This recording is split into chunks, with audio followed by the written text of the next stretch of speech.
An apparent high-flying failure in Uptown Charlotte led to a rescue overnight, and the man that had to be rescued now under arrest. Police say, well, that man parachuted from a building and then got stuck on another building about 100 feet up.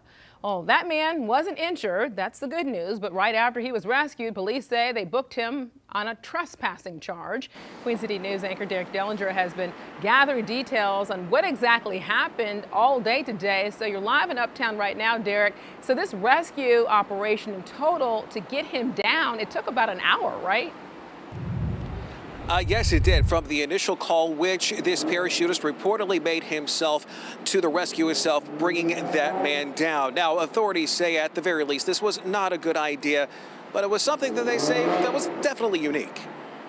Far be it to state the obvious, but Uptown Charlotte has a lot of high-rise buildings that are close together, and given some of the windy conditions we've had lately, it can sometimes be a point of trouble for those on the ground or even in the high-rises. But up in the air? Well, early Tuesday morning, police say one man was doing just that. They say Diego Adame had, quote, utilized his parachute, but got stuck on another building, some 100 feet up in the air, and he wound up calling 911 on himself. Tell the caller on the phone, President, his parachute is stuck on the side of the building. The dispatch audio gives us some details into the effort to not only rescue Adame, but also just to find him, with him stuck up in the air. He says he sees the lights. Alerted to 4. He's saying that y'all just passed him. It took about 15 minutes to track down where exactly he was. Challenges that we had last night were actually locating. It wasn't easy to locate where this individual was. Dark clothing in the middle of the night against a building. It's very challenging that way to locate them. And then there's access. There's getting the equipment to the floor. And then there's the technical side of that. For some in the fire department, like Division Chief of Special Operations Matthew Westover, it was also something new. I've been here for 28 years. This would be the first time I've seen a parachute stuck on the side of one of the buildings uptown. Westover told us that incidents like this are actually in their training, but they are normally used for people who are stuck in trees or if there are accidents on job sites. Adame was rescued, though. It took about an hour from the initial call to get him down. But records show within minutes he was booked and facing a trespassing charge.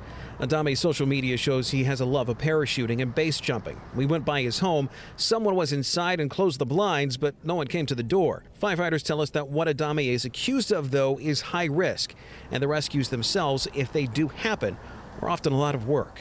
It's not a simple operation. It's very technical, so you're drawing down the technical capabilities within the city. Our folks are highly trained, highly capable to do these. I think it's just like everything that we go back all the way to a basic 911 abuser, prank callers, is that every time that we have areas in a specific, companies in a specific area respond to an incident, you are delaying any other response in that area until those companies can get clear.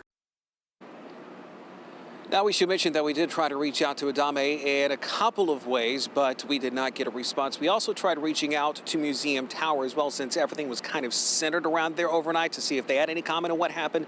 Well, we have so far not gotten a response. Live in Uptown, Derek Dellinger, Queen City News.